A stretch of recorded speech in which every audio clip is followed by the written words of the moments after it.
Okay, it is 6:01. So I'm going to go ahead and get started. I always like to start by saying thanks for being a trustee. Michigan libraries could not exist without boards of trustees because I would say 90% of the establishment types in Michigan require a governing board of trustees. So that means if you didn't exist, the library couldn't exist. And so I wanted to say thank you, and the state of Michigan and the Library of Michigan thanks you for your service. I know it's not a high-paying job, but hopefully it gives you a sense of satisfaction that you're working and you're doing a big service for your community. Okay, so you should see the one screen that says Michigan Library Trustee 101. So I'm going to introduce myself. I'm Clare Membiela. I give you a tiny bit about myself. So I'm a law librarian by kind of trade from my profession. I've been a law librarian for over 30 years. The last 7.5 of those have been here at the Library of Michigan.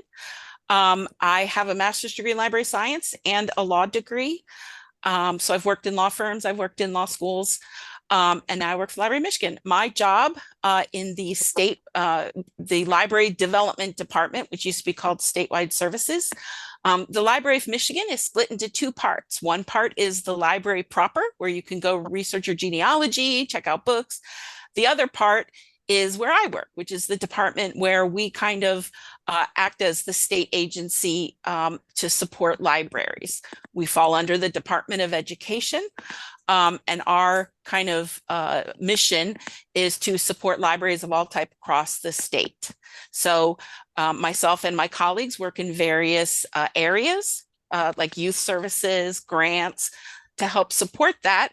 And you are welcome to contact me at any time. My job is to help public libraries, all libraries across the state, understand and help them figure out options for legal issues.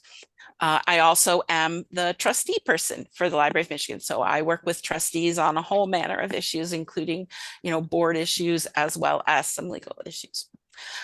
My email and phone number are on the screen, so you are welcome to contact me. You don't pay for that. You pay, it's your tax dollars that work, right? So you're paying a lot for it. But your library, there's no charge. You can contact me at any time if you have a question. And then with me, as we mentioned, is Shirley Bruursema. Shirley Bruursema has a long history in working with libraries, working with public libraries as trustees and as a consultant. She most recently was a longtime board member and former chair at the Kent District Public Library. She also works as a library trustee consultant. She also works with boards to help iron out board issues and board problems. And she also works with boards on millage campaigns. She is well known throughout the state for her success in obtaining millages for libraries across the state. So Shirley, you want to go ahead and talk about yourself a little bit? Well, I think that kind of sums it up. I was on the Old County Board for 5 years, and I was on the KDL board for 20 years. And I am still very, as you can see, involved in libraries. That is part of my life. I'm getting old, but I still love to help libraries. In education and funding, there's so many ways that we can assist libraries. And I think it's important that the trustees become educated on their board, and it makes for a very neat cooperation between director and board members and staff, and hopefully between us we can get some of that information out to you this evening. I'm humbled and grateful to work with Clare. We've been doing this several years, and I just think that it has accomplished a lot in the state, and we get a lot of feedback from doing this. But thank you, and as Clare said, if there's more that we can bring to the table, please let us know. My email is also on there, and I think at the end my phone number is also on. Thank you for the opportunity to be with you this evening. Okay. Here is my disclaimer because we are going to be mentioning some legal topics tonight. This pretty much just says, hey, I have legal knowledge. I have a law degree. I can give you information, but I cannot give you legal advice. If you recognize your library in any of the things we say, please don't do this. You may want to talk to your library attorney. You should have an attorney that your library works with. If you don't want to have a library on retainer, that's okay, but you should at least have the name and number of a attorney that specializes in library law. And yes, there is a library law. There is an area of law called library law. It's a little different from municipal law. So if you're a library that's relying on your municipal attorney, it's still good to have the name and number of a attorney that specializes in working with libraries, because there are some very unique issues that come up. If you need to know what those names are, you can let me know. I keep a list, a current list of attorneys throughout the state that practice library law and that work with public libraries.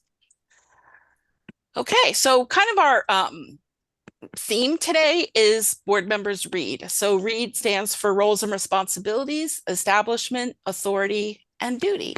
So it's kind of a little mnemonic. If you have any questions as we move through tonight, please don't hesitate to put them in the chat.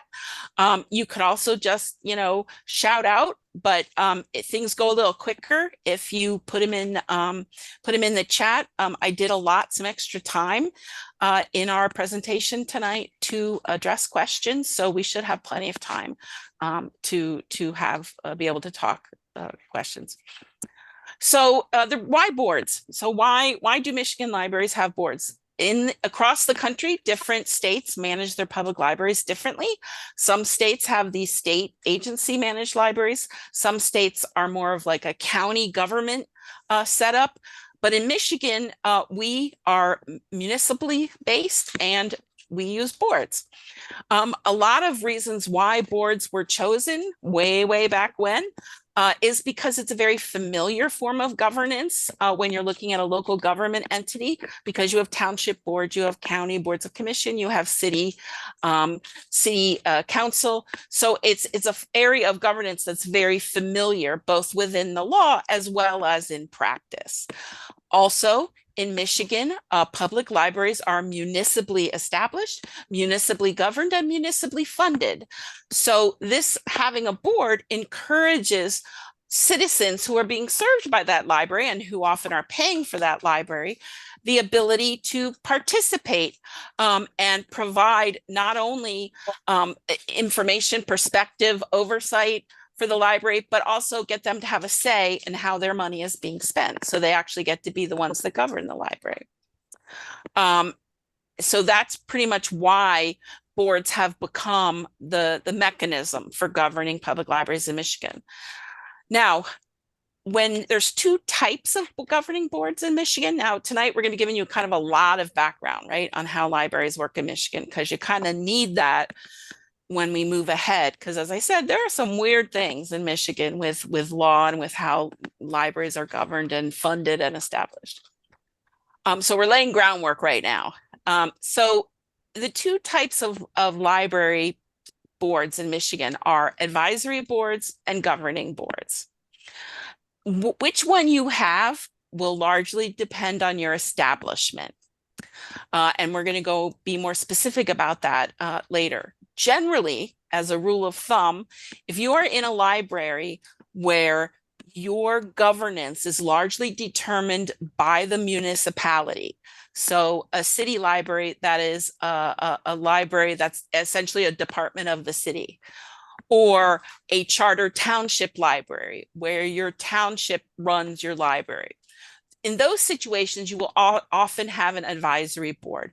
And an advisory board is a board that doesn't have the direct authority to govern the library and make all the decisions on its own.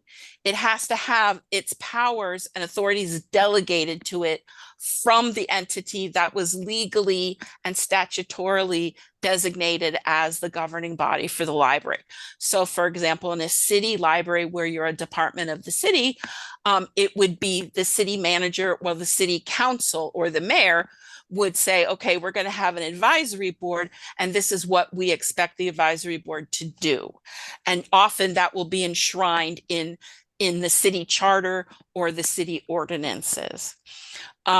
So most of the time with an advisory board, their duties are things like oversight, right? So it's like a checks balance situation, right? So it's kind of like the city or the charter township may be in charge and really writing the rules, but the advisory board is there to make sure that the city or the township is doing what they're supposed to be doing as far as the library is concerned. It's another set of eyes to say, hey, why isn't our budget being funded? Why isn't our penal fines, appearing within the library's fund?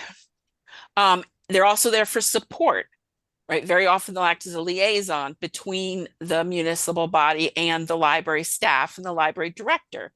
If you're a city manager or if you're a township supervisor, you are managing a lot of departments and you might not have the time or, to be honest, the actual expertise to understand what's happening in each of those departments because you're managing so many. So the advisory board has the kind of the time and the what's the word I'm thinking about, has the ability to spend a little bit more time learning about the library and getting to know the staff and really learning about what the library needs and what the community wants from the library. And then they can take all that information and use it to kind of work between the library and the municipality and help the library get what it needs, and help the library understand the municipality's perspective. And then they also advocate. Advocacy is a very big role for all boards. The ability to talk to their legislators to say, hey, libraries, state aid is just not enough, right? We are not making ends meet. And so they can go to their legislators and say, hey, can you maybe give us a little bit more state aid this year so that, we can pay our staff what McDonald's is paying so that we can make sure that we're getting good quality staff and we're able to be competitive in the marketplace when we're looking for people to come and staff the library, or other advocacy types of issues like intellectual freedom and some other things that might crop up. Shirley, you want to say anything about advisory boards? No, I think the title is just what it is. They are an advisory board. They've got certain responsibilities. And of course, they're an advocate, and that's what it takes for an advisory board. And then, of course, the other one is the governing board, which is most likely most of you here tonight. So governing boards are the entities that are specifically designated within the establishment statute for your library that says, okay, this library type will have this kind of a board with this many people. They will be elected or appointed, and they will have these powers. So all of the powers and authority that you have as board members is enshrined within your establishment statute for your library. Because it's delegated by the state and by the legislature, that makes those powers and authority very, very important, and very enforceable, and very, weighty, right? It also means that you're considered a public official. So you're considered just like your township supervisor or just like your city council. You are a public official, which means you have to adhere to all of the ethical requirements and all of, you have to swear an oath, all of the same things that those officials, whether you're appointed or elected, you have to make sure that you comply with all of those same requirements. Your job is mostly big picture, right? You're kind of, if you think of a board like a Fortune 500 company, right? The board of directors is there to make sure the shareholders are happy, to make sure there's money, to make sure that the entity remains solvent. Well, as a board, your main goal is to make sure people have service, that your community, the people paying for the library, that they have the library service they're paying for, that the library is funded, that the library has what it needs to provide the services that's expected of it, and that the library continues as an entity, right? As a trustee, the reason why you're called trustees is because you're entrusted with the library as the entity, and you're entrusted with its security, and making sure that when you are finished being a trustee, you're handing over an entity that's in at least as good a shape or better than it was when you received it to the next board of trustees, and that your community will continue to have library service. You're also the legal representative for the library. That means that if someone sues the library, it's your name on the lawsuit. You are responsible for the policies. So you're responsible for making sure that the policies are reasonable, are legal, are enforced properly. Now, it's, as we're going to talk next week, it's the director's role to create those policies, but it's your role to review and approve those policies. So you have to have an understanding of why the director is doing what they're doing. You are the employer. Very often you are the employer of the library. And so you have all of the legal duties and requirements and liabilities of any other employer. And because you're a public employer, sometimes you have a little bit more. Financial oversight. One of your largest and most important duties is your fiduciary duty, which is the duty to always act in the best interests of the entity. And we're going to talk about this a little bit later. We're going to talk about it next week. But essentially, this means that when you make decisions about library policy, about the library, your most important parameter should be what is good for the library, not what is good for you, not what is good for the mayor that appointed you, not what is good for even the few members of the community that bother you all the time. It's what is good for this library and the ability of it to provide services to the entire area of the community that it is supposed to serve. You also have to make sure that the municipality is handling your money correctly, that your audits are coming back correct. If they aren't, why aren't they? That all of the correct financial policies are in place. So all of that also is part of fiduciary duty. Supervisory, you are the supervisor of the library director. Most of the time, you do not supervise the library staff. That is something that you delegate to the library director. But sometimes there are personnel issues that may bubble up to the board level. You are a check and balance. Just like with an advisory board, you keep your eye on the municipality and you keep your eye on the library staff and the director, so that if something doesn't seem right, part of your job is to say, hey, this doesn't look right. Why is that? And to ask questions and support, right? I would say right up there, almost with your fiduciary duty, is support, right? You're there to support the library staff, support the director, support members of the community who come to you asking questions, support your fellow board members. So your job, support the library as a whole. So your job, as far as support goes, is also extremely expensive. Well, it is expensive, but it's incredibly important. Shirley, do you have anything you want to add? I look at trustees under governing as the other board in town. In other words, you have the same responsibility as a township board, your county board, any municipal board, village, otherwise. And it is very important that one of my pet peeves is when somebody said, oh, I'm just a trustee. That is lame. You are a trustee and you have all of the above bullets that Claire read off to you as a role of being a trustee.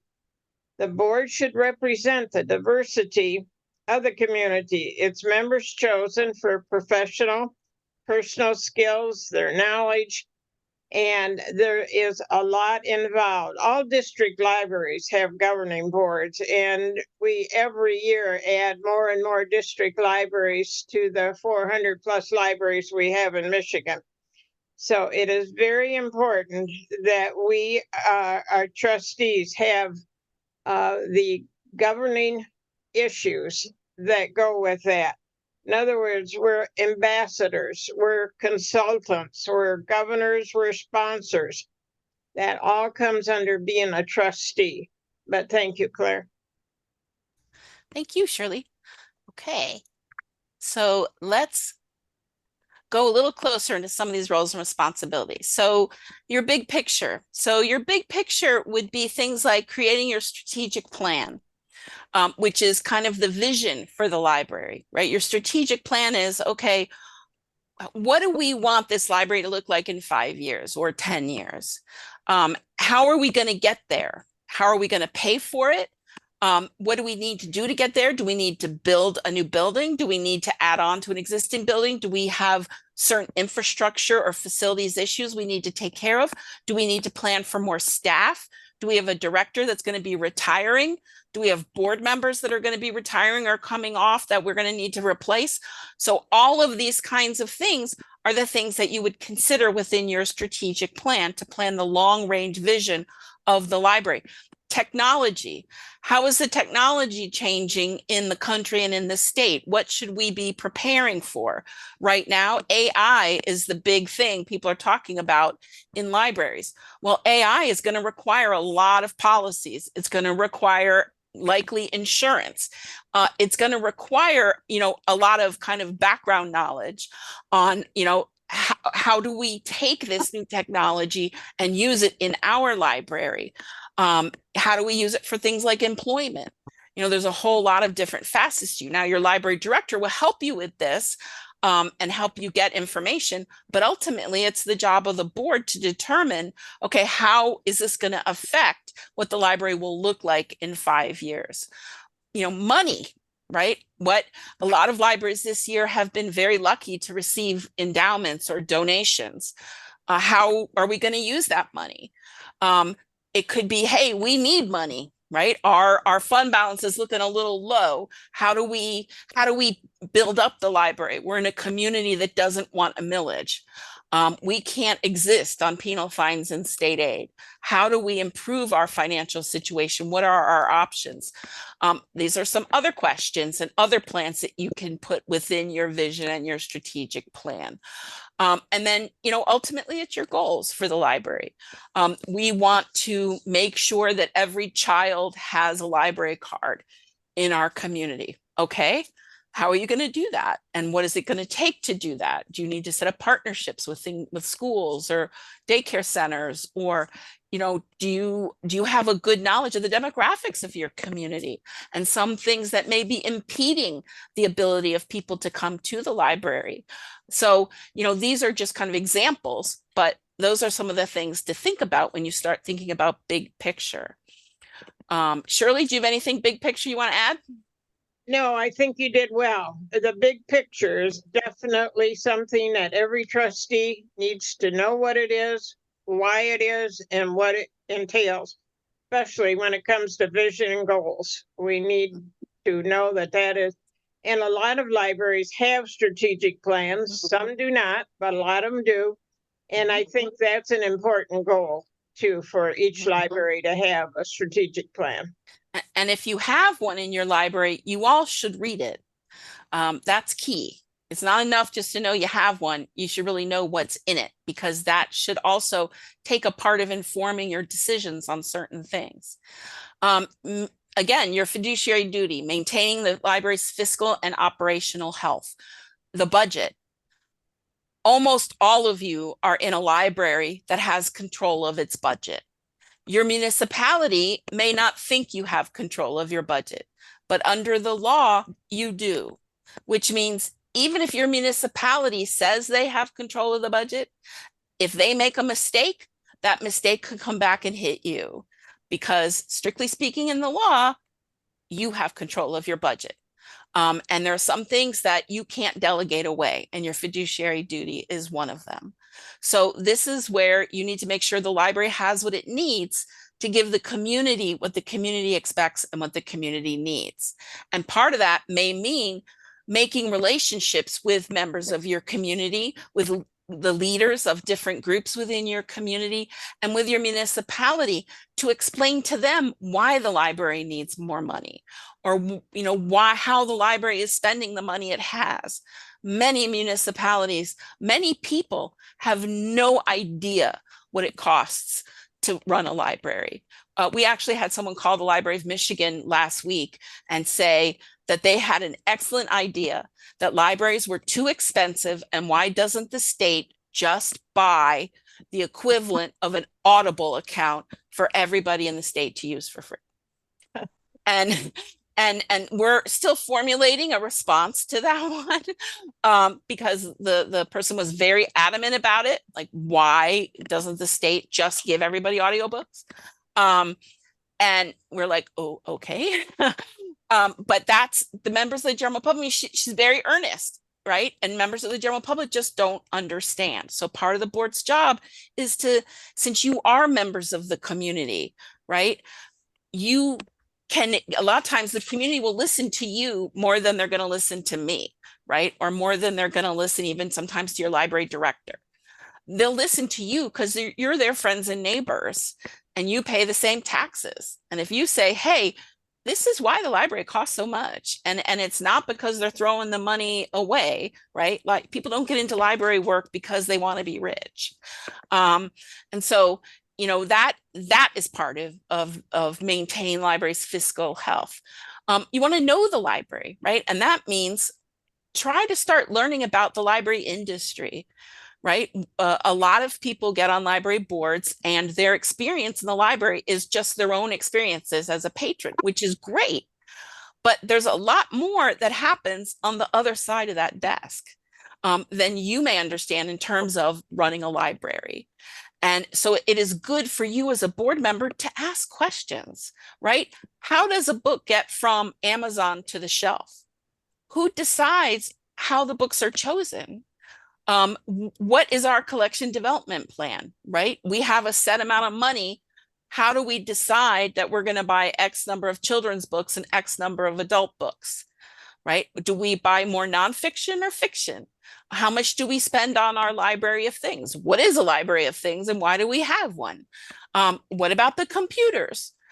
Do you know that in Michigan, the majority of libraries, especially as you get north in the state, are one of the key areas in the community where people can get stable Wi-Fi? So there are many libraries in the state where if you go when the library is closed, you will see cars parked in the parking lots of the library using the Wi-Fi to apply for jobs, to do schoolwork, because that is the only place where stable Wi-Fi is available, because Wi-Fi throughout, particularly the Northern Peninsula, is very spotty, and it's not even necessarily an income thing. They're just, because of the way the state is, it's not as easy to get good, stable Wi-Fi in certain places. And so, you know, sometimes that's a big thing for a library, and it can be expensive, right? That's why libraries may lend out hubs and hotspots and things that members of the community can use to get that stable Wi-Fi at home. So ask your board, ask your director for, hey, can you give me a tour of the library, of the back side of the library? Show me the work areas. What do people do? Right? What is it? You know, this person looks like all they're doing is on the computer. What do they do? What do these different positions do? And your director, if they're a good director, should not mind that you ask these questions, right? It's not that you're trying to say, oh, we want to get rid of a position. Hopefully that's not it. It's because you're trying to understand. And by having that knowledge, that gives you the ability to make informed decisions when maybe you're hit with a smaller budget and you have to make decisions on, okay, you know, what do we do so that we don't lose staff or we don't have to cut benefits? Or how do we get this, you know, intellectual freedom policy or this reconsideration policy? You know, how do we get our community to understand that, you know, there are certain things the library is bound to under the First Amendment? So these are all things that are important. So you have to understand how the library works. Hire, support, and coach and guide the director. Remember, I said you're the employer of the director. And so think about when the jobs you've had, right? Or the jobs you have now.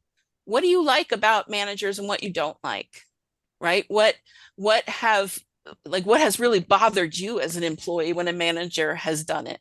And apply those principles to your director, right? Just because you are dealing with public money doesn't mean that you have to be someone who never spends any money. The use of public funds, as we're going to talk about next week, it's to run the institution, and it's to run the institution in a responsible way.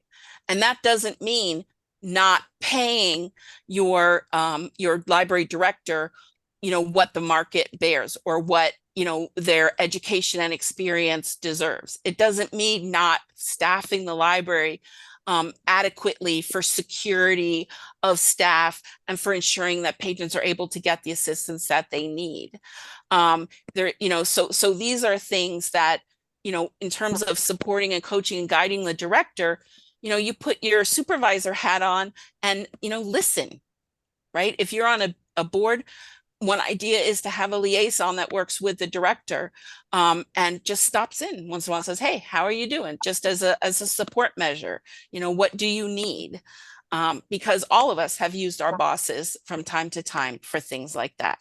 So, best case scenario, your relationship with your director is not antagonistic, right? But is supportive. You don't even, just like working on the board, you don't have to like each other to have a good relationship. Advocate within the community, right? Again, foster support for maybe difficult decisions the library has to make. Foster support for following policies, for working with library staff, for new initiatives that the library is trying to do that's going to benefit the community, for money, right? For a millage, for, make sure that you talk to your friends and neighbors about the library and what a great place it is, so that they have a better understanding of where their tax dollars are going and why they're paying this millage to the library and why it's worth it. Shirley, do you have anything you want to add to any of that? No, I think you're totally correct. The advocacy is one of the most important within the community, with the director. Be a partner with your director so that there is a smooth running, maintaining fiscal responsibility with your library. There are a lot of little nuances and issues that sometimes get carried away. Know that you and your director can work together.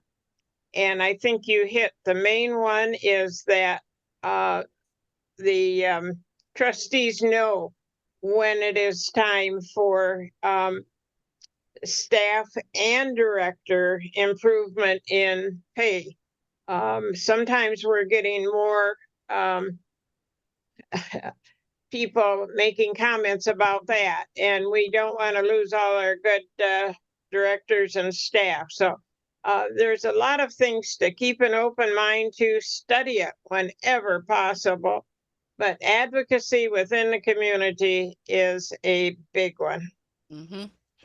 And that's, the part about so that's a very good point. One of the problems, as I said, I've worked in libraries now for 30 years, different types of libraries, academia, trying to advocate to give staff, to maintain cost of living, and to maintain benefits on a level with other similar organizations that are hiring the same kind of people, can be very challenging. But one thing to remember is what it costs the entity to have to train someone new, right? There is a lot of time and effort that you put into investing into employees. And so that's one of the considerations to look at when you're looking at, are these people worth more money or not? How do we make that decision? At the very bottom of this slide is a quote. I took it from the Michigan Municipal League handbook for municipal officials. They actually just updated this. So this says 2015, but just end of last week, I saw that they now have a 2024 edition up. And I mention that because it is one of the best resources I have found for anybody who is new to municipal work. It will walk you through everything from oath of office to public funds to Open Meetings Act, it is a really good source to start with if you're kind of lost. And one thing I want to mention is the subject of that quote, which is when you're on a board that's a group, right? So if you see my hand here, right, you're one thing made of a bunch of separate things, right? So you have a bunch of members, but you're one entity. Legally, the only entity that has any power is the group. Individual board members do not have individual power to act. They have to act as a unit. And this is true whether you're the president of the board or whether you're the brand new person on the board. So presidents don't have any more power, legal power, than anyone else on the board.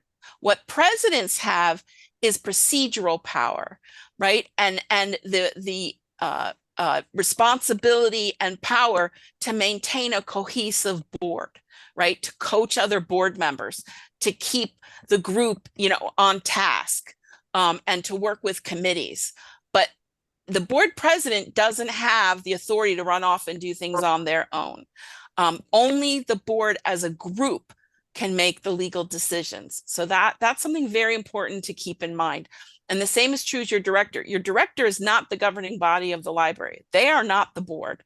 The director has as much power as the board delegates to them. And we're going to talk about that next week, and I'm going to talk about a little bit of it on the next slide. But it's important to note that when push comes to shove, the board is the legal representative of the library. But if you want things to run smoothly, which we all do, and be true to your duties in terms of making sure the library is a good entity and it stays a good library. What you're not responsible for as a board you're the daily operations, whether the water fountain's working, the squeak on the door, whether the sign for hours is flipped the right way.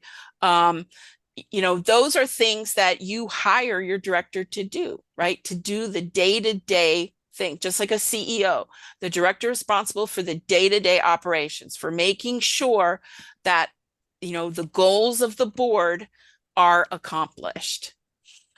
Direct supervision of library support staff. So again, this is something that in practice, it just works better if the director is the supervisor of the staff. Hires the staff, evaluates the staff, creates the job descriptions. Now, the board would approve those job descriptions. The board approves how much staff. The board approves the budget for paying for staff, but the director is responsible for that daily nitty gritty, right? Who does what? What's the schedule of the staff? Once the board starts getting involved in how many people work on Saturday, things get very messed up. So that's one of the things that the board delegates to the director within the director's job description.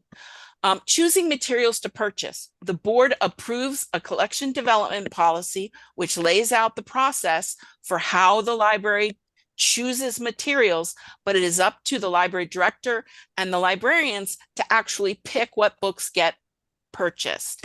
That doesn't mean the board can't suggest a book, just like any other patron. It does not mean the board can't ask questions about the process. What it means is that you don't go into Amazon and order a bunch of books and say, oh, I thought these would be good for the library, and then hand them to the librarian. It means that you respect the duties and the delegation that you've given to the director within their job description. Implementation of programs and services, same thing. If the director has an idea for a new service, then they would come to you and say, hey, I have this idea, and you would discuss it. And then especially if it involved like an extra budgetary allocation, then the board would approve it. But it is not up to the board to say, hey, I think we should have this St. Patrick's Day celebration. I'm going to call a friend of mine who dresses up like a leprechaun. The schools love them. I'm going to call them and set a date. No, that's not something you could say, hey, talk to the director and say, hey, I have this friend who dresses up like a leprechaun. Would you be interested you want me to give you their contact information so that you or your librarians can call them and do a presentation? So that's, or the director may come to you and say, hey, we have this really good idea for a program, but it involves partnering with the municipality. Would you mind, helping us talk to the municipal government? So there's times when you would help, but it's not something you would initiate and do, and it's not something that you would impose on the director. Um, and directly enforcing policy to patrons or staff. So walking in the library and you see a patron with their feet on the chair, it's not up to the board to walk up to the patron and say, get your feet off the chair. It would be, you go up to the staff or you go up to the director and say, hey, don't we have a rule about, feet on the chair?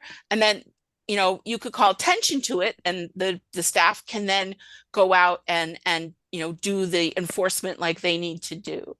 It becomes very confusing to staff. It becomes very intimidating to staff when board members start doing the duties of staff. So, and obviously you want to have the staff, feel you are approachable and feel comfortable with you. You don't want them to be afraid of you, or, to feel like you're trying to come and work in the library. Do you have any thing to add to that, Shirley? No, I think that was well put together. There's a role for each one, and know what your role is, what the role of the director is, what the role of the staff is, and just be available to talk to each other.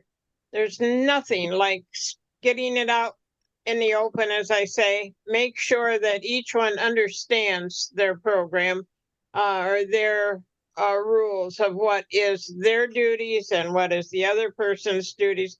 Makes for a lot smoother running library. Mm-hmm.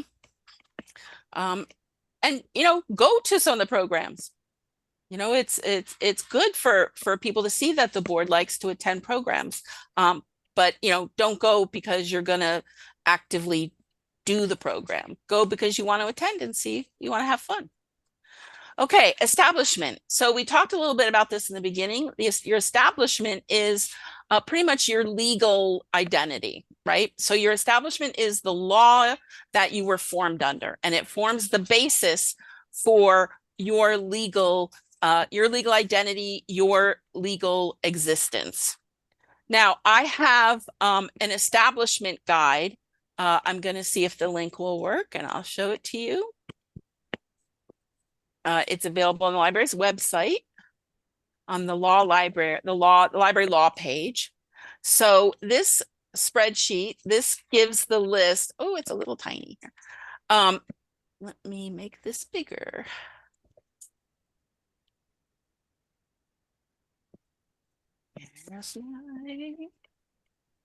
Oh, here we go. Big plus. Okay. So this pretty much goes through all of the different kinds of public libraries you can have in Michigan. And then it will tell you what the establishment process is, what the law is, what kind of documents prove your establishment, how they're governed, whether you're appointed or elected, how many. So this is something that if you're unsure of your establishment, might be a good thing for you to take a look at.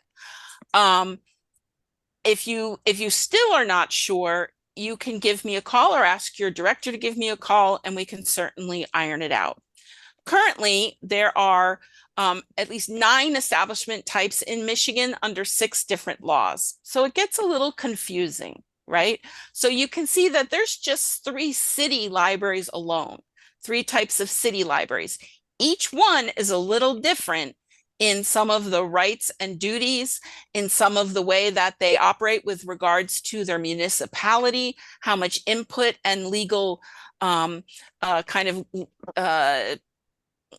legal input the municipality can have into the operations of the library, their funding, how much of a millage they can have. So each of these is a little different. So it's not good for you just to know you're a city library. You really need to know what kind of city library you are. The same with a charter township. Are you a charter township library? Or are you a regular township library or a non-charter township? And so why is this important? Well, as I mentioned, it creates your library's identity as a legal entity. The reason why your library can have money can enforce policies are all because you have a legal establishment and you're a legal entity. So you're a government entity, but it's just like your incorporation, right? If you were a regular nonprofit, or if you were a retail store or another business, your establishment is like your incorporation. Okay, it forms the basis for all the legal operations of your library. And because each establishment can be a little different, that means that there may be some laws that apply to you that don't apply to other libraries. There may be there could be some different decision making that needs to happen based on your establishment. A big example of this is a district. A district library has a very different establishment type than every other kind of library. And there are laws that apply to districts that do not apply to other libraries. There are, and some of them are things like a district library can have its own credit card, but any other kind of library that's a municipal library or a school public library cannot have their own credit card unless the municipality has signed off on it. That's a weird little, even though you run your own budget, right? Even though you control your own budget, even though you control your own expenditures, even though the board is in charge of the money, because of an omission in the definition of the law governing credit cards for public entities, municipal libraries were not included. And so that's just an example. So it's important to know your establishment. It determines the board setup. Are you elected? Are you appointed? How many of you are there? What happens if one of you have a seat that's vacated? Does your municipality have to appoint a replacement? Or can you, the board yourself, appoint a replacement? There are actually some boards in the state that are part elected and part appointed. Okay, so things can get, depending on who you are, can get kind of strange. What are your powers? Can you contract, or does your municipality have to do that for you? What is your purchasing ability? What is and I don't mean the ability for you to approve the expenditures. I mean the ability for you to actually have your own checkbook. Who hires? Does the library hire their own staff, or does the municipality hire the library staff? If your municipality hires the library staff, there may be issues with the library as an employer, and those are some things that you need to know as well. Can you levy your own millage, or do you have to go through your municipality? Does the municipality have to levy the millage that the board says? In some libraries it does, in some libraries it may not. What about investments? What kind of investments can you have, and who is in charge of determining that? And the autonomy versus the municipality. So how much control can your municipality exert on the library? And this is one that's important to know, because a lot of times municipalities will attempt to exert more authority than they really have on the library. So it's good to know that you can turn to your municipality and say, hey, guess what? You're not allowed to mess with our money. You're not allowed to, you don't have to approve our budget. And we get to see our audit. So, there are some things that's good, for you to know so that you can assert your power as a board member. And so that's why your library establishment is very important. Is there anything you'd like to add to that, Shirley? No, and I think a lot of this is in the handout that Clare has put together every couple of years. We used to do it every 10 years. Now we do it every couple of years. And there's a lot of this explained in there. And it's good that you study that so that you understand it. And then if you don't, contact Clare or her office or myself, and know that you can understand it better after you've read it line for line. That's why that handbook came out, and it is available 90% of the time from your director. You can print it offline. It's quite a thick book, but I really advocate every trustee having one of them. And in there is a lot of this information. We have actually, so when we redid that, we shipped copies out to the different libraries. Mhm. If anybody wants copies, you can shoot me an email and I can get them sent to you. So if you don't want to print them, we can ship some to your director, to your library to give to you. And that's the trustee manual, and that Shirley's right. That has a lot of this information in, including links to the various laws and things like that to help Right. you out. So how do you find your library's establishment if you're not sure what it is? Well, that sheet I just showed you, that's linked on the other slide, shows what you're looking for, right? And so if you are a city library and you're not sure which one, here are some of the things you should think about. Do you have a charter? Do you have ordinances? There should be a resolution from the city that says they want a library. If you're a certain kind of city library, you should have a ballot initiative and a petition and a vote that established your library. If you're a district library, you should have a district library agreement or an organizational plan. You can sometimes determine it by how big your board is and whether you're appointed or elected, how you get your funding. And then I find a lot of establishments, I research a lot of establishments, and looking in old newspapers, books, published local histories can be very fruitful. But in the end, you can also just call me or email me and say, hey, talk to your director first, because chances are they have a folder that has all this. But if not, email me or call me and I can help you figure it out, what your establishment is. LM also keeps files on every library that has, hopefully, information on your establishment that over the years we've used for things like contracts that libraries have signed with a municipality for service, or for your state aid and penal fine confirmation. So again, if you're not sure, talk to your director. And then if you're still not sure, have your director or you contact me and we can figure it out. But it's extremely important. And then once you get your establishment documents, read them. If you know that you are a library, a city library under Section 1 of the City Township Libraries, the City Village Township Libraries Act, read that act and read those sections to say, okay, what do I need to know about? What don't I know about in terms of, how the board is supposed to function and what our powers are?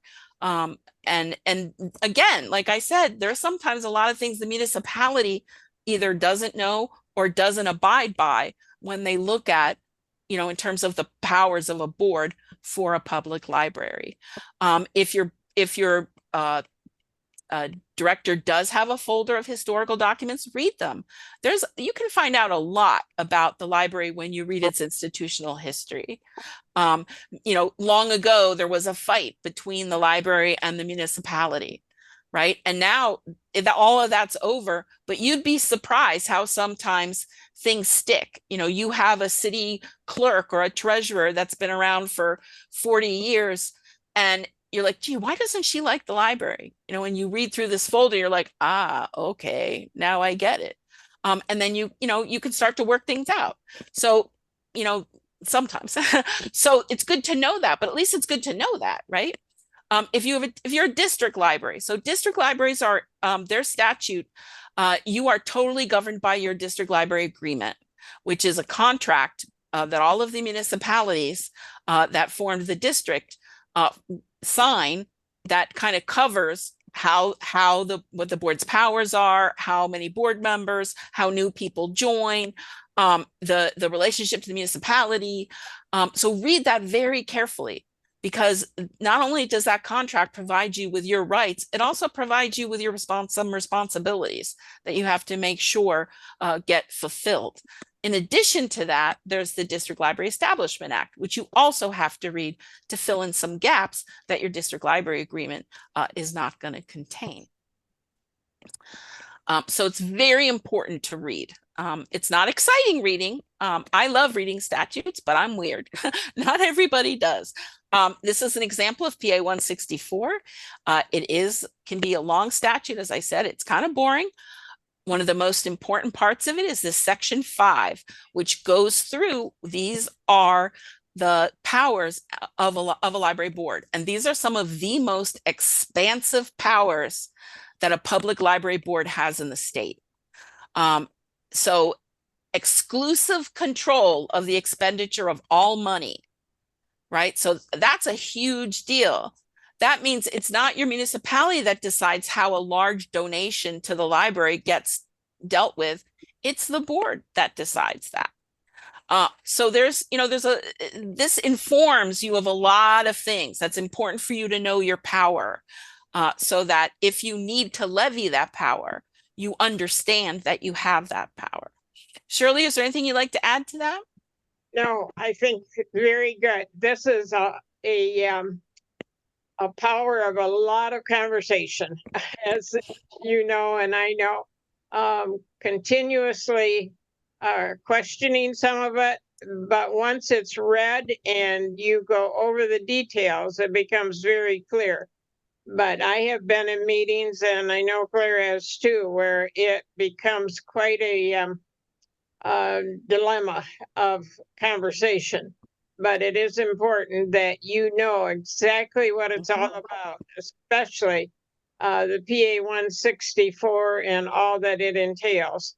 And she's right about going back in history and looking up. Some of it will be in your library documents from years and years ago.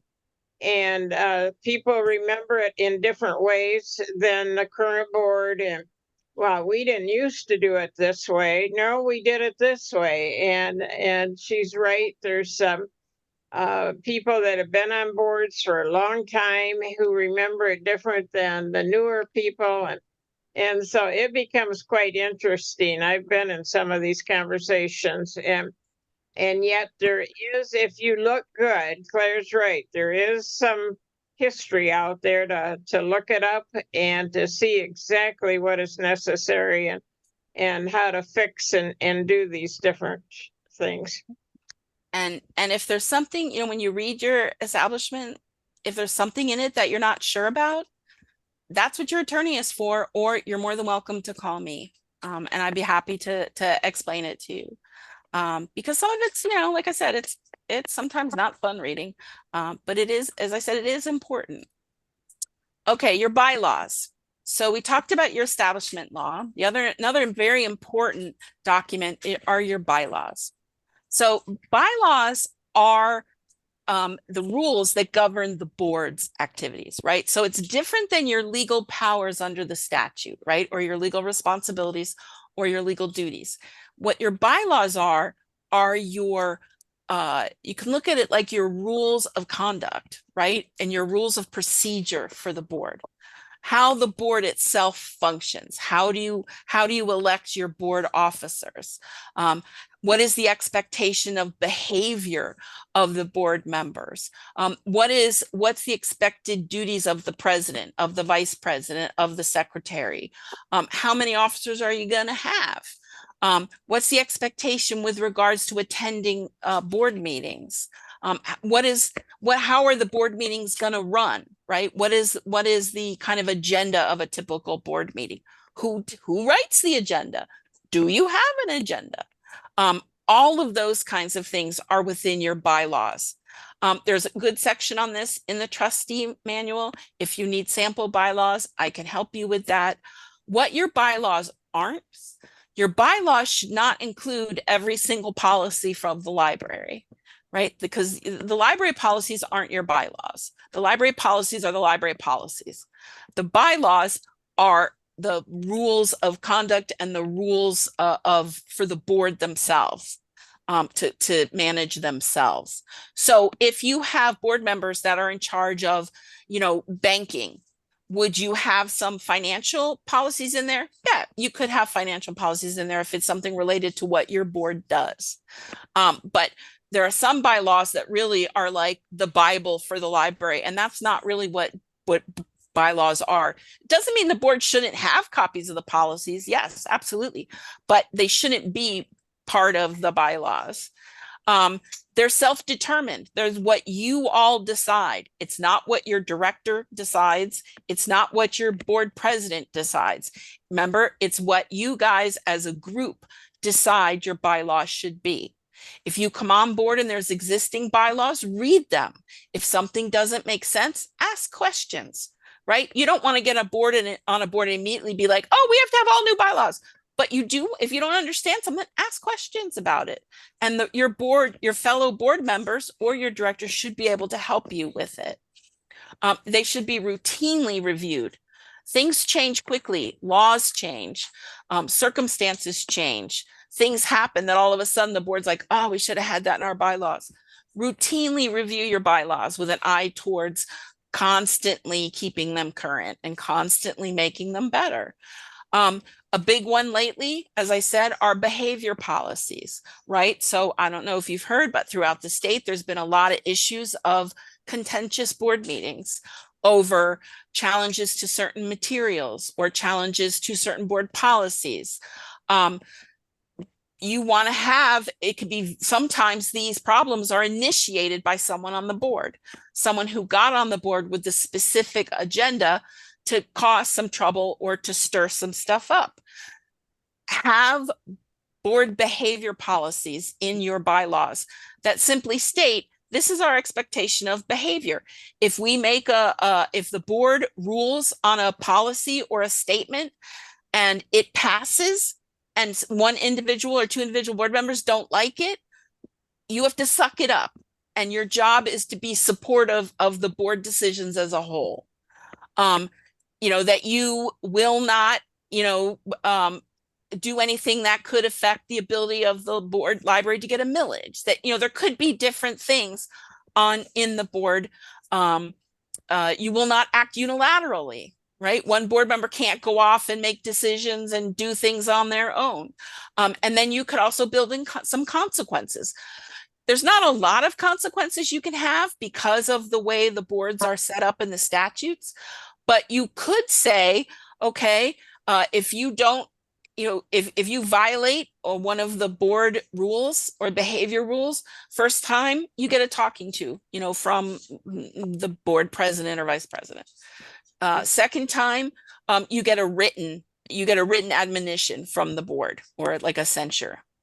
Third time, we remove you from committees and you're removed from board office. Like, not the board as a whole. You can't kick people off the board, but you could say, if you were vice president, guess what? You're no longer vice president. So there are things you can do.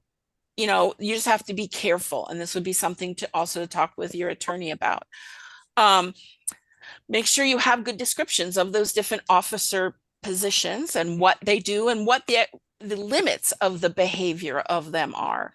And how these rules are going to get enforced, right? And what is the procedure for determining whether or not somebody violated them or not. And then the other thing that your bylaws do is that they reinforce institutional consistency. So this way, if someone on your board had to move away or was gone tomorrow, then the new person on the board would be able to read your bylaws and be like, okay, I see how things work. So it maintains an institutional consistency so that when a new board comes on, it's not, oh, now we have to do everything all over again. We have to start from scratch and we have to completely do everything new, which just could stress out your community, could really cause anxiety among your staff. And this just allows the entity to continue even though the governance may change. And so that's another reason to have really good, thorough bylaws. Do you have anything you'd like to add to that, Shirley? Well, I think should be routinely reviewed is very important. At Kent District Library, we reviewed our bylaws consistently. The first meeting, when we talked about it, we went over any details. Then if there was some issues and we talked about it, then we went to a second reading, which would be the next board meeting if we hadn't approved it. And then we determined that, yes, this is good. Yes, this change was good. So it is very important that they be routinely reviewed because they do change from time to time. There are a lot of policies that intermingle here. And so keep that in mind, that, and this is a consistency that goes year after year after year. Depending on how many bylaws you have, say it's 6, it could take a year to do the first, the 6. Then you start over again. And that keeps everything current and everybody up to date on what is the accountability and the enforcement of the rules. So I really stress, and I've always liked the fact that they are routinely reviewed. Sometimes there's major changes, and other times it's just approving what has already been there, but you can never be too thorough. And things like the Open Meetings Act change, some financial rules change at the state level. So those are all things you want to make sure are maintained in your bylaws. And how do you change your bylaws? Well, that would be something that would be in your bylaws, right? The process for how changing your bylaws. Your authority. So what's authority? So your authority, when we talk about authority from a legal sense and we say your authority, your responsibility, your duties, authority means your legal ability to make decisions on behalf of the entity, decisions that have that force of they have to be followed. It also comes with accountability, right? So it's also your autonomy, right? Your autonomy as a board to act on behalf of the entity, and for the entity and you as the governing board to be able to steer the entity in a particular direction, right? So that ability to make decisions about the entity without having to worry about what another entity how they might feel about it, whether that's your municipality. And so that's what your authority is. Your authority is granted by the legislature. So your authority, again, is all wrapped up into your establishment. You can't take any more authority than you have. Nobody can take away any authority that you have that is based in that statute. So if that statute says you have exclusive control of the money, you have exclusive control of the money, no matter what your municipality says. So, your authority, again, is your ability to make these decisions and your ability to make them stick. Your ability to delegate things to the director, or if you're going to have committees, again, this is something that would be in your bylaws, but when you form committees, the ability to delegate projects to that committee, particularly decisions and projects that are ones that are usually reserved for the board as a whole. A big example of this would be like a search committee if you're going to be hiring a new director, right? That's something that in the statute says that the board can hire a new director, but the board as a whole can say, you know what, we're going to get a search committee to help us with this. And so they can delegate portions of that responsibility to the committee. And they can do all of that because they have the authority to do it. They don't have to ask their municipality first. They have just the authority to drive that bus. Now, how much authority you have and what your authority is depends on your establishment. Again, that's why we say, please read your establishment laws and please understand, or do your best to, ask questions if you don't understand what your authorities are.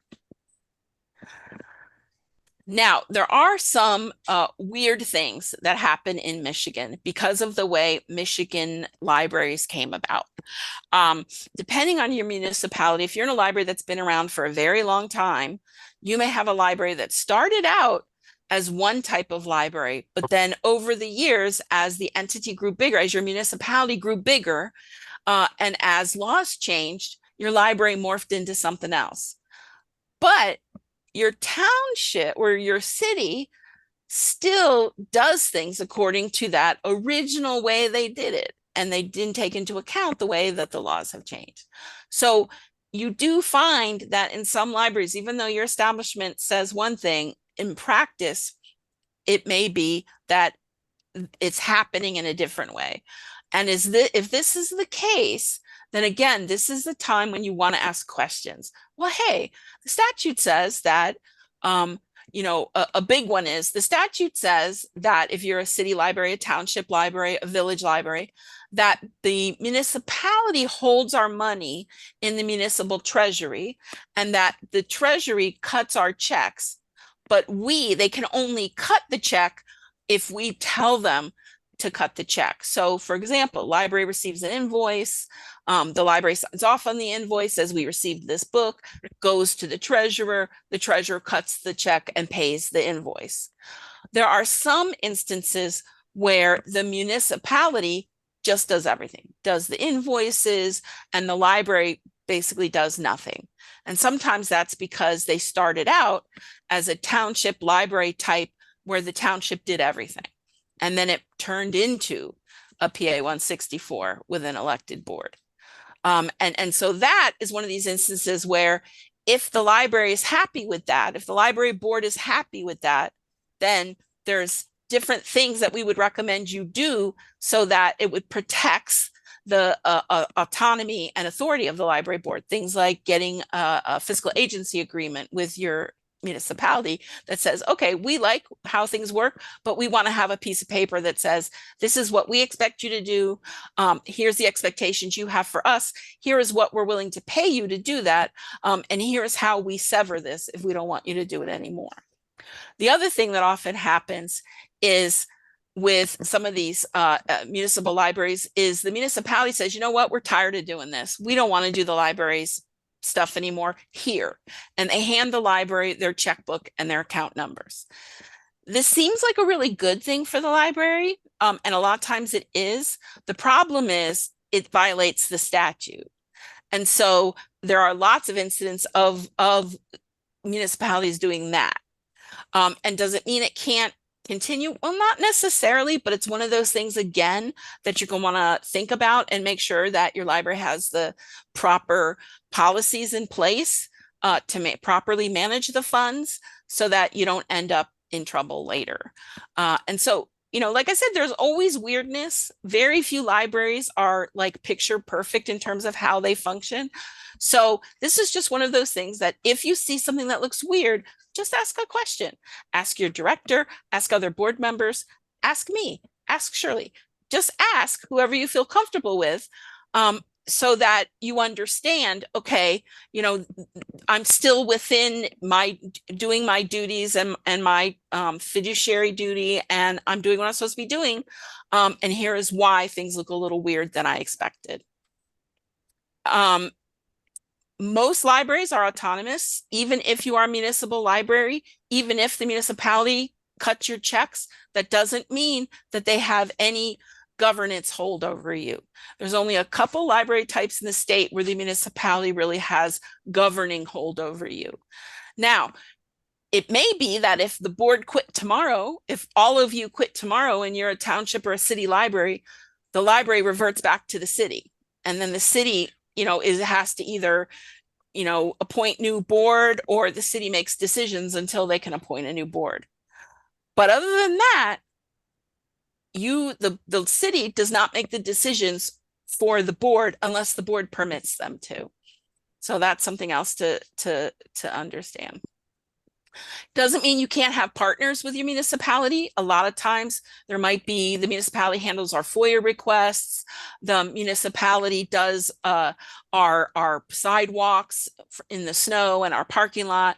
The municipality comes and cleans our library. The municipality owns the building and leases it to us. There's a whole lot of scenarios where the library and the municipality work as partners, and that's great.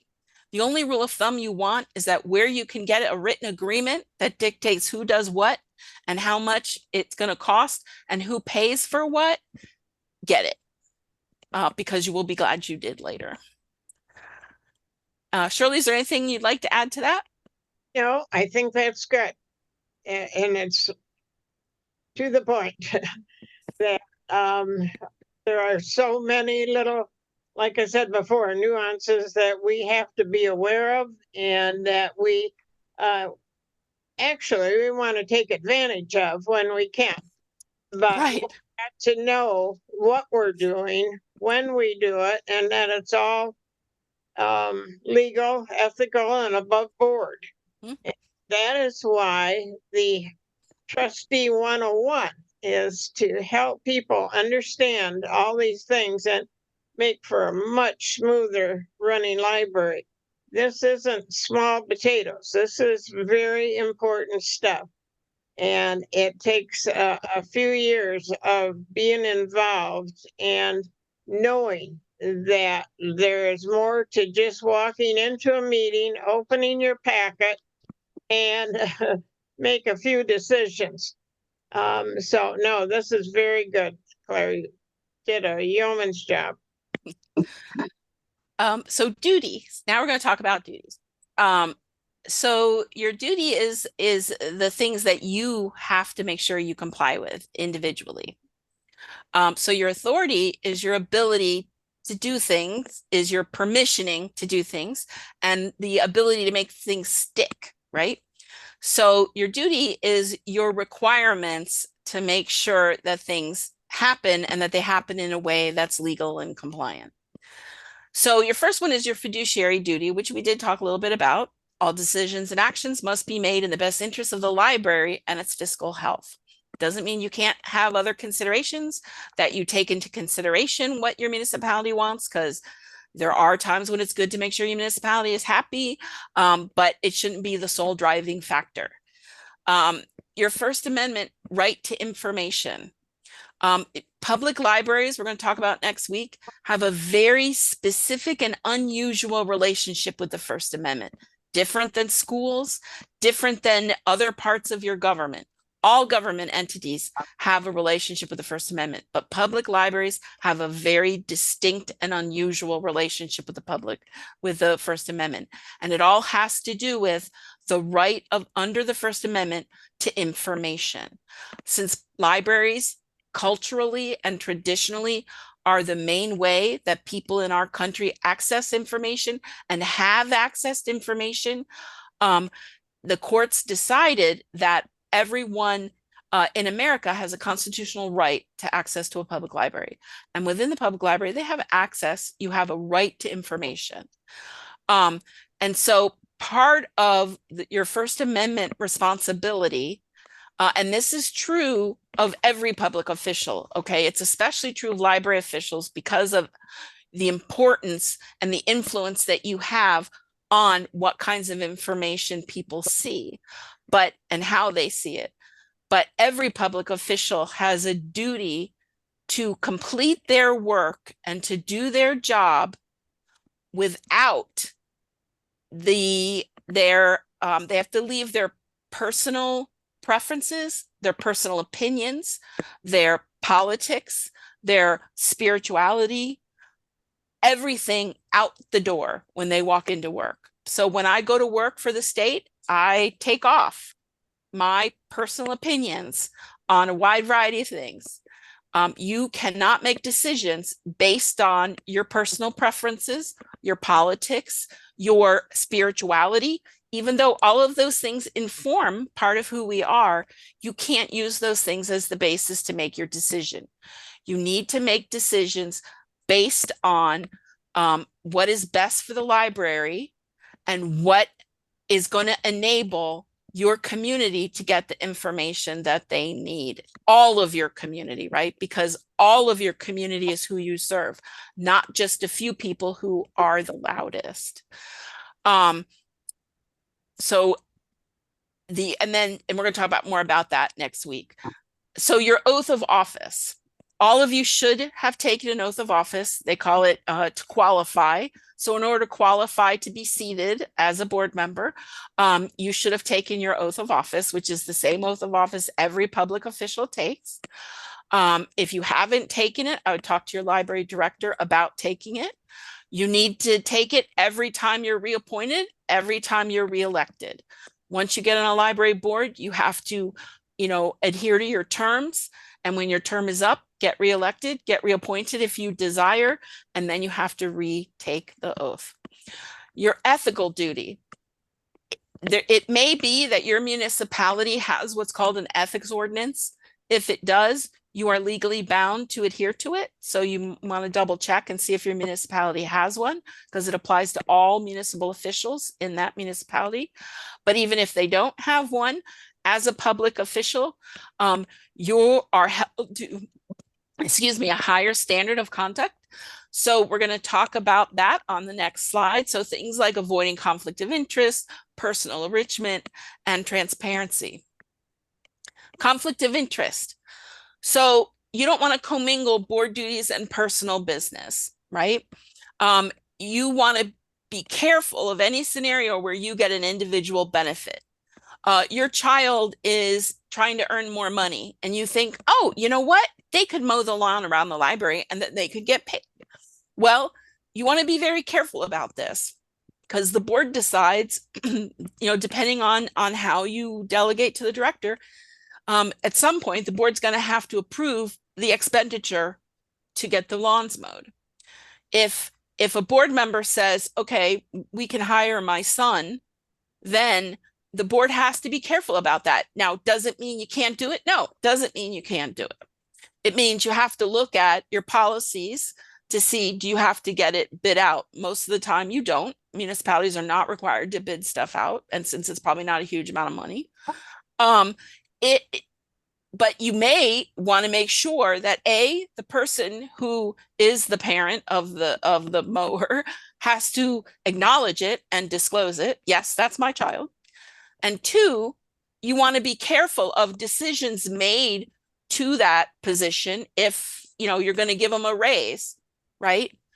That person may want to recuse themselves from that discussion. So whenever you have an instance where you have a contract or a purchase or something that could benefit someone, a member of the board, you want to walk very carefully with that and make sure that you document and are as transparent as possible. Your conflict of interest, political. Okay, if you are appointed and you got appointed because your buddy is the mayor, well, you don't make decisions in the library based on what the mayor wants, right? Can you take that into account? Yeah. Should that be the main reason you make decisions? No. Can the mayor say, I have an agenda and I'm appointing you because I want you to further this agenda? The mayor can say it. You can't do it because you'd be in violation of your ethical duty. Can you take it into consideration? Yes, like you take into consideration many things, but it would not be the sole determining factor. Pecuniary, so that would be your use of public funds. Again, it's similar to, commingling your personal and your public life. But this is also things like using public funds to because you have a friend who is who owns a shop, and so you want to give your friend business. That doesn't directly enrich you, but you do have a stake in it. And so that could also be problematic. A lot of these are the kinds of things that it's disclosure is what helps you, right? So it doesn't mean you can't give that contract to your friend. It means that you have to disclose that, hey, this is my friend. And then the board would have to use other criteria to determine if that's the best business to use. Nepotism. This is another kind of policy that the board would want to consider. It could be in your employment policy. It could be in your bylaws. Are you going to hire, say, husband and wives, or are you going to hire sons and daughters? If your child was going to try to be the library director, so you'd be managing your own child, there are some problems inherent in that. That you might want to be wary of. So are you going to have a nepotism policy, or if you're not going to prohibit it, are you going to have some kind of procedures or policies to regulate it or to manage it? Transparency. This is covered by the Open Meetings Act and by FOIA. There are very specific, very strict transparency requirements. Public documents under FOIA have to be retained for a certain amount of time. They have to be available to the public. Everything, 99% of documents and papers and communications in a library are public record. This includes everything relating to the budget. This includes the salaries of the staff with their names. This includes everything that isn't specific personal information, like addresses, names of kids, health information. But the benefits package you offer your staff, public information. How much it costs, public information. All of that is public information. So before in a board meeting, you say, oh, but we can't talk about that, or we can't disclose that. Take a deep breath and make sure that you can't disclose that, or that you're not supposed to disclose that, because 9 times out of 10, you can disclose it and you should disclose it. If again, you have questions, talk to your director. You can call me, you can call your library attorney. These OMA, the Open Meetings Act, FOIA, they have some pretty stiff penalties attached to them. So you don't want to end up on the wrong end of those. Accountability, your checks and balances, your audits, read your audits. They can be very informative. If your city manages your money under PA 164, like if they write your checks and they hold your money in the treasury, read your city or your township's audit. You'd be surprised how many times there are letters of problems that go with audits, and the municipalities don't do anything. They don't acknowledge them. They don't fix them. It's important that you know, because if you have a member of your community come to a public meeting and say, hey, how come XYZ? You want to be able to respond, because again, you're going to be left holding the bag, because as the board, you are responsible for the library's money. Right now, for people who are trying to cause trouble for libraries, finances are low-hanging fruit, because nobody's perfect and people make mistakes and entities make mistakes and your municipality makes mistakes, and nobody's trying to do anything bad, but you would be surprised how something could escalate because somebody's trying to cause trouble. So at least know what's in your audit, know what's in your municipality's audit. If you don't understand something, the municipality should put you in touch with the auditor, because again, you are a separate entity. Even if your audit is done as part of your municipality's audit, you're still a separate entity and you have every ability to ask questions of the auditor. Other members of the board, and I can't emphasize this enough, if you see something, say something.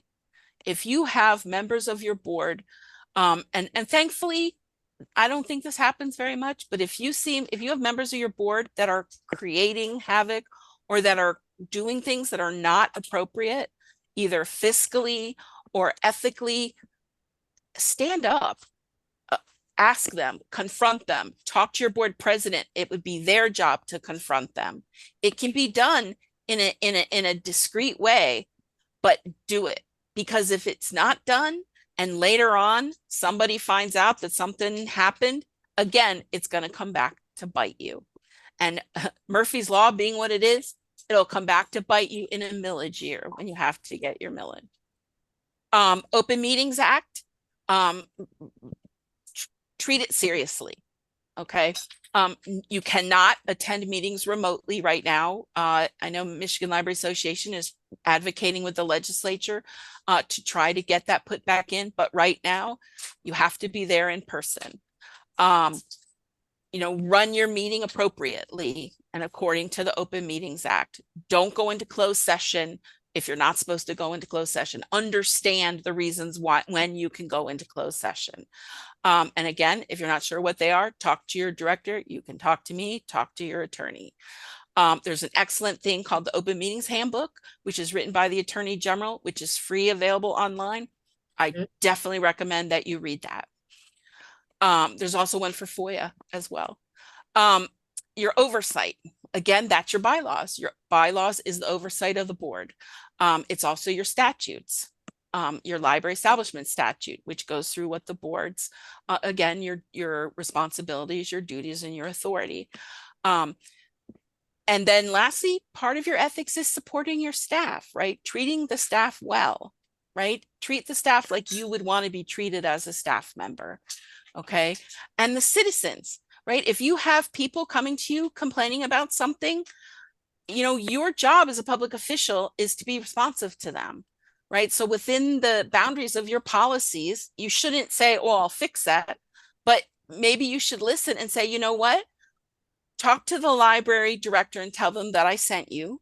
Or you could say, give me your contact information and I will bring it to the library director to contact you, depending on what the issue is. But listen and be responsive. Um, again, because they're paying the bill for the library. So, you want to be respectful and listen to them. Shirley, do you have anything that you would like to add? A lot of times I tell the citizen to come to a board meeting. And, that gets it out in the open and all the board members hear it.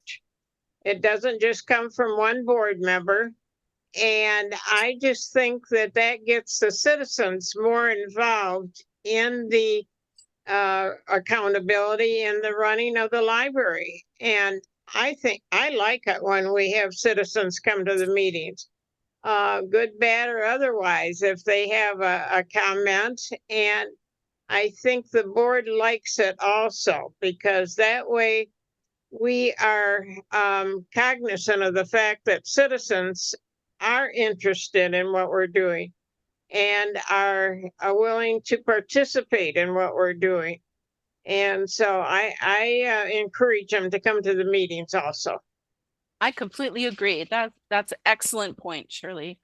I completely agree. And to meetings and the OMA, remember the Open Meetings Act states that the board's business is supposed to be conducted at a public meeting. What this means is that when you go to a public meeting, you should not all sit down and immediately know how you're going to vote on every single topic. It shouldn't be, I did all my homework and all my discussions outside the meeting, and then we come in the meeting and the only thing we do is vote and then we go home. The purpose of a public meeting is for you to discuss the issues and debate them and to ask the questions. The purpose of that is so that members of the public can see that, and members of the public can be informed as to what the decisions are and what you are considering. It is not so that the members of the public can come and just watch you vote and agree on your predetermined things. If you come into your board meeting and you never have discussion, there is something wrong there.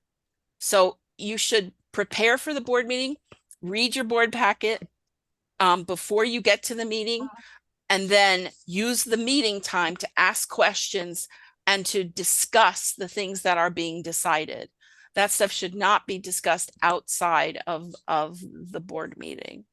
And that's because that's part of your ethics too, is again, this transparency and following the OMA. Claire, people yes, please do. Know that I am not in favor of committees other than, committees that are appointed to go in business to go out of business, such as putting an addition on the library or a new roof or something. I believe in committees of the whole, and I have spoken on this all over the state, and I've had a lot of people call me about it. And some that, oh, my board would never do it. And 6 months later, they call and say, oh, you were right. We love it. If you have a committee meeting, what you do is discuss things that you can't vote on it. And then you turn around and you bring it to the board and you talk about it again. Now, this way, we all discuss it as a board and we don't have an extra meeting to go to. And all 20 years when I went on the board, I let them know right away that I was in favor of committee of the whole and not a finance committee or a staff committee or all these other little committees that you can come up with. I'm in favor of committees when it's an issue that needs to be brought to the public or solved. But so that is one of my big issues, and one of my big beliefs is that we do it at the board meeting. Everybody's there and everybody can participate. and we're not having a meeting behind a meeting when you got to make sure you got a quorum or you don't have a quorum, and there's just too many issues. And so I want to bring that up, that a lot of people know me by my speaking on committee of the whole, but it has worked very well in a lot of libraries. Thanks for letting me put that in there. Oh, I agree. I agree. And most attorneys will tell you that your committee should be done in public meeting. Absolutely. Because there's the way that the OMA is written is it's not just having a quorum means you have to have a public meeting. It's also if you're having discussions tantamount to a decision. So it gets really nitpicky. And so most attorneys would say if you're in committees, your committee should be open to the public. So I totally agree with you, Shirley. Okay. There's a reason you're called trustees. Your priority should be the library's well-being. And as I mentioned, all of your influences, your personal goals, your personal opinion, your politics, your religion, all of these things inform you, but they're not the basis for your decision, and they shouldn't form the primary reason for your decision. And the same is true, that you're not beholden to your municipality. You're not beholden to the director or the staff. All of these things are important, but your main job is to do what you all feel is best for the library as an entity and for the provision of library services to your community. You're steward for the library to pass it on to the next board and to the future generations in your community. Ask for advice, get help, get as much training as you can. Build partnerships with your municipality, with your director, with other boards from other libraries. The Library of Michigan, we offer trainings around the state in person where we invite boards from different libraries to come together so that you can meet trustees from other libraries and form those relationships. Challenge bad behavior. Challenge bad behavior with each other. Challenge bad behavior with your director. Challenge bad behavior with your municipality and bad decisions and bad practices. There's ways to do it, that are not combative. So, it's important for you to learn that and to maybe get training in that. There's some excellent training on a service called Web Junction, which is you can access through the Library of Michigan's continuing education page. And they have excellent trainings on things like difficult conversations, de-escalation, and learning, how to have some conversations that might not be the most fun, but that are important. Support. Your library director can be an enormous amount of support for you. Your library director has perspectives and information beyond what your other board members do. There's just different because it's from a different perspective. Your library cooperatives. There are 11 library cooperatives throughout the state. They were formed by the Library of Michigan many years ago. Their purpose is to work within their particular region of the state and help libraries in that region. They're also there to help do group purchases and provide certain things cheaper than it would be for an individual library to do it alone. The co-op directors are very good at offering counseling and consultancy for issues pertaining to all aspects of library operations. So they're also a place that you can go to for help, in addition to myself, in addition to Shirley, in addition to your attorney. This is links to Access Library of Michigan and all the various people I work with in various areas to help you. United for Libraries is the division of the American Library Association that focuses specifically on library trustees and friends groups. They have excellent resources. The Library of Michigan, through federal dollars, pays for everyone in the state to have access to United for Libraries. So every library in the state, every trustee in the state can log on to United for Libraries and get access to. They have sample documents, they have videos, just enormous amounts of training there on all aspects of being a trustee. And they also do they do live trainings on webinars. They have a virtual conference in August that the Library of Michigan paid for everybody to have access to. So it's definitely worth a look. If you click that link, you go to the statewide membership, find Michigan, and then you can register to access it. I highly recommend it. If you have any troubles, contact us here at LM, and I'd be happy to walk you through it. The American Library Association also has huge amount of materials and documents. It's a little controversial right now, but they're a group that have been around for over 100 years. They've been working for libraries since almost the inception of public libraries. So they do have a lot of really good time-tested information there. Here again are some direct contact information. If for those assistants, here's Shirley's information, the cooperatives. This is the Library of Michigan's general number so that it can lead you wherever you need to go, either to me, or if you want to talk about grants or you want to talk about data, you want to find out what other libraries in the state that are your size are paying their employees, we can run you a report on that. So there's a lot of different information that you can get from us that can help you make your decisions. And then lastly, there's a whole bunch of resources and links that you can access to get some additional information. And here is again, our contact information for myself and Shirley. Shirley, do you have any final words you'd like to add?